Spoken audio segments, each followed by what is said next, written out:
이어서 한 주간의 검색어를 살펴보죠. 프레시안 이명선 기자 나오셨습니다. 안녕하세요. 안녕하세요. 이번 한 주 어떤 검색어들이 있었죠? 이번 한 주 어떤 검색어가 있었다라고 말하기 전에 전 좀 지금 심경을 표현하고 싶어요. 왜요? 어떻게요? 제가 주말이기도 해서 집회 현장 등등 오랜만에 또 대규모 집회가 예정되어 있던 현장에 있다 와서 그런지 전체적으로 사람들이 무언가를 함께 얘기하고 의논하는 그런 장보다는 자꾸 개별화되고 파편화된 마음 상태를 불안하게 호소하고 있던 그런 모습들이 보여서 이번 한 주도 좀 그랬습니다마는 대통령이 없는 상태가 되니까 유행 같잖아요. 네. 굉장히 많은 불안 심리가 다른 방법으로 표출이 되더라고요. 이를테면 제가 오늘 조사해온 내용이기도 한데 실질임금 임시지급 마이너스라는 단어 자체, 그러니까 이렇게 문구 자체가 검색어에 올랐습니다. 아니 이번 주에 이런 식의 어떤 통계 자료에 근거한 어떤 우리의 불편한 상황 이런 게 많이 나왔어요. 예.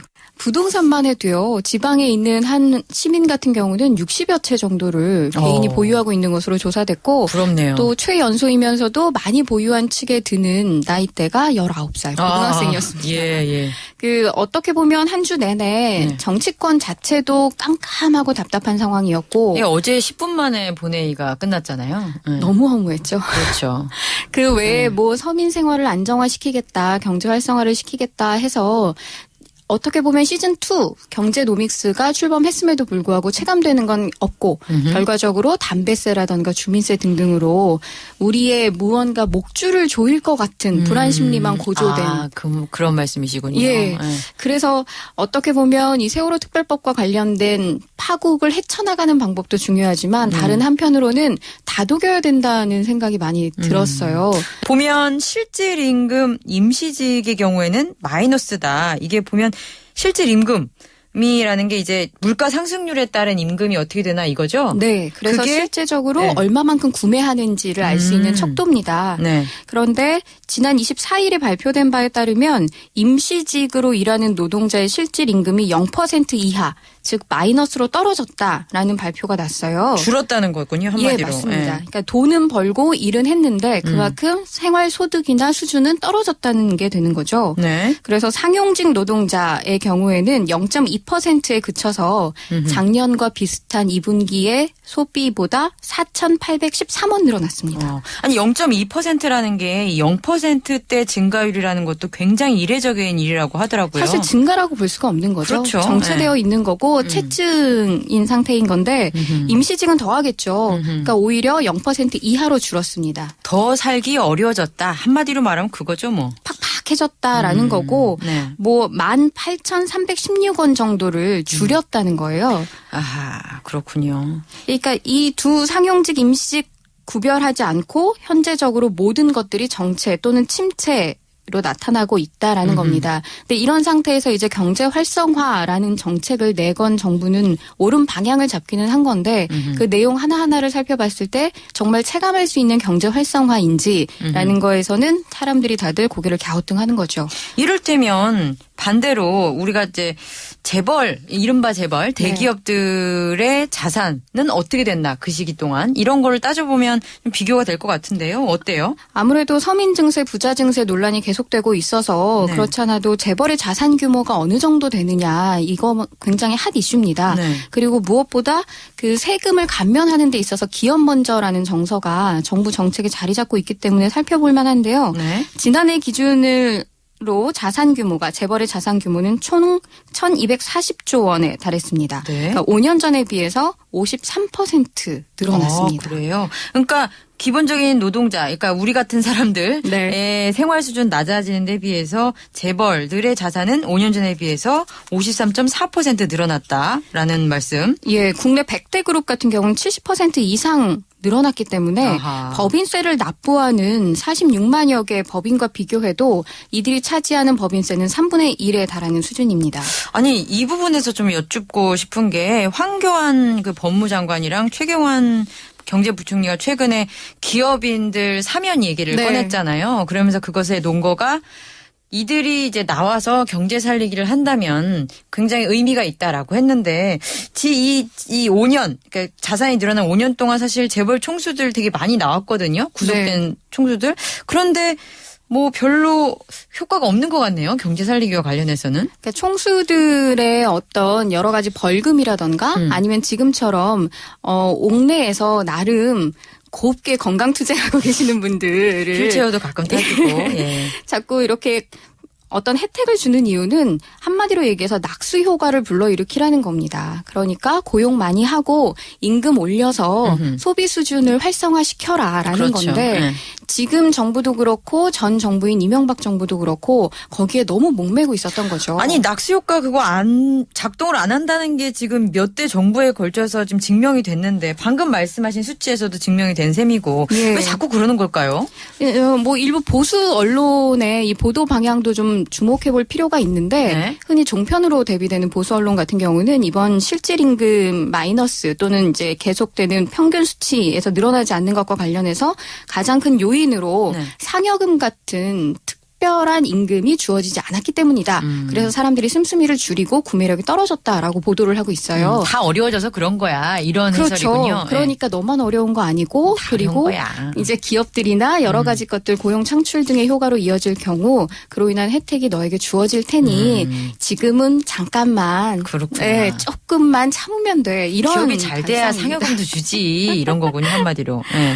뭐 요런 여론 등에 업고 황교안 법무부 장관이 앞서 말씀하신 것과 같은 발언을 했지 않았을까? 뭐 이렇게 추측은 됩니다만 잘 모르겠습니다. 근데 실질임금 상승률이 둔화한 게 네. 단순히 그런 특별급여가 감소했기 때문이라고 볼 수 없잖아요. 이를테면 그 뭐 비정규직 일자리 계속 늘고 있고 네. 임금 자체가 계속 정체돼 있고 건강한 일자리가 사라지고 있는 현실 아닙니까? 예, 그러나 정부 수치로 봤을 때는 고용노동부 통계상 지금 현재 올랐습니다. 올해 들어서 취업률이 증가를 했는데요. 네. 이게 말씀하신 대로 양적인 증가냐 아니면 양적으로만 증가하고 질적으로는 하락했느냐는 꼼꼼히 따져볼 필요가 있습니다. 예. 그렇잖아도 이 증세와 관련해서 논란이 되니까 정부에서는 또 이런 발표도 냈어요. 세금 자체가 네? 안 거치고 있는 건 아니다. 또는 일부 거치고는 있지만 큰 규모의 세금이 거치고 있지 않아서 전체적으로 적자 상황이다. 그러니까 그게 뭔 말이에요? 굉장히 애매한데 네. 해석하기에 따라서는 자기 입맛에 맞게 쓸 수 있는 평가이기도 합니다. 네. 그러니까 개인들에게 걷어들이는 세금은 굉장히 잘 거치고 있어요. 아하. 그래서 오히려 늘었거든요. 그런데 법인세 수입은 4천억 원이 감소했습니다. 그렇군요. 우리 왜 월급쟁이들 지갑만 투명 지갑이냐 유리 지갑이냐 계속 이런 털털 얘기. 털어가는 거죠. 아, 그 말이군요. 그러니까 개인 주머니는 계속 털리고 있다는 걸 누구보다도 우리가 직접 체감하고 있는 거고 이런 가운데서 정부의 부채는 500조 원을 돌파했습니다. 아, 정말 답답합니다. 이 500조 원을 돌파했다는 얘기는 그러니까 우리가 어떻게든 세금을 걷어들여야 하고 그 세금으로 인해서 여러 가지 것들을 맞춰야 한다라는 주장을 오히려 보탬하는 거죠. 무엇보다도 이 실질임금 임시직 마이너스라는 이 충격이 있던 날 네. 정부는 장년층 고용 안정 및 자영업자 대책을 발표했습니다. 근데 여기에도 이 제목만 보면 굉장히 서민들을 생각한 정책 같잖아요. 네.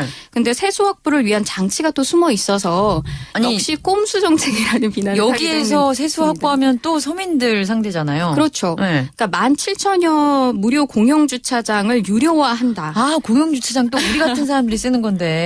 또 버스 예. 정류장 불법 주정차 과태료를 최고 10만 원까지 부과하겠다라는 아하. 겁니다. 결국 서민들을 상대로 한 이 세수 확보라는 그건 계속 명확하게 이어지고 있네요. 굉장히 안타깝습니다. 교묘하게 꼼꼼히 따져봐야 할 일들이 많이 생기고 있습니다. 그렇군요. 다음으로 살펴볼 검색어 텔레그램이라는 건데 이게 뭐 이른바 까톡 같은 건가요? 카카오톡입니다. 네. 예.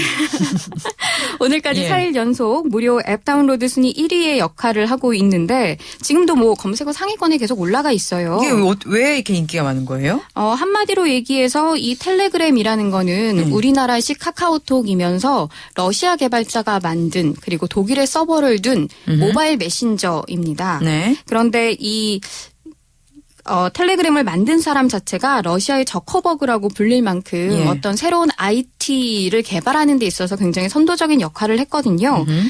이 인기 갑자기 왜 이렇게 열풍인가에 대해서는 여러 가지 의문점이 있지만 네.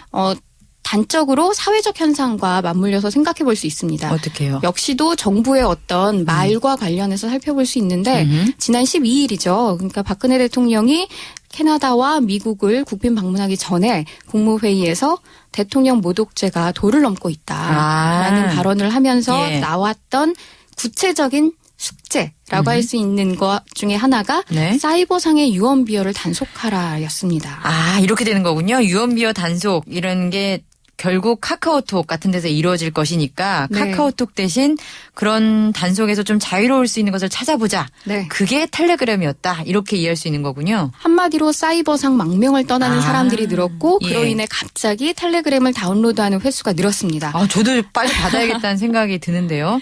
왜냐하면 저도 뭔가 모독을 하지 않았나 이런 생각이. 자체 검열하게 되죠. 그러죠. 근데 이 텔레그램의 장점이 지금 말씀하신 것처럼 암호화 또는 내 사생활의 대화가 어느 정도 보호된다는 데 있어요. 아, 그래요? 외국에 서버를 두고 있으니만큼 카카오톡 같은 경우는 영장을 들이댔을 경우 바로 그 내부에서 어떤 얘기가 오갔는지를 입수할 수 있습니다. 네. 뭐 세월호 침몰 사건과 관련해서는 이게 굉장히 중요한 근거 자료로 조사의 대상이 될 수 있지만 반대 측면에서는 표현의 자유라든가 개인의 발언을 억압하는 어떤 일종의 자기 기재로 작동할 여지가 크죠. 네. 이 논란에 더 불을 지핀 건 사실 검찰입니다. 네. 이 검찰이 바로 대통령의 말, 지시사항이 나온 이튿날 예. 바로 사이버상 허위사실 유포사범 수사 전담팀을 구성했고요. 네. 그 자리에 대검찰청이 관련 유관기관 대책회의라고 해서 안행부, 미래창조과학부, 방송통신심의위원회, 한국인터넷진흥원, 카카오톡, 네이버, 다음 네이트의 간부들을 모두 참석시켰습니다. 아니, 앞서서 말씀하신 뭐 안행부, 인터넷진흥원 이런 거 부른 건 이해가 되는데 카톡, 네이버, 다음 네이트 간부는 왜 참석시켜요? 너희가 대상이다라는 거겠죠. 참. 이래서 카카오톡이 그러면 실질적으로 영장이라는 구체적인 절차를 밟지 않은 상태에서 정부의 압력에 의해 나의 대화나 나의 사생활이 노출될 수 있다라는 불안 심리가 작동하면서 바로 망명 형태로 텔레그램의 다운로드 횟수가 증가한 건데요. 예, 이를 두고 뭐 박지원 의원 같은 경우는 만주로 간 항일지사를 생각한다라는 아주 직접적인 표현도 했습니다. 그렇군요. 뭐 네, 알겠습니다.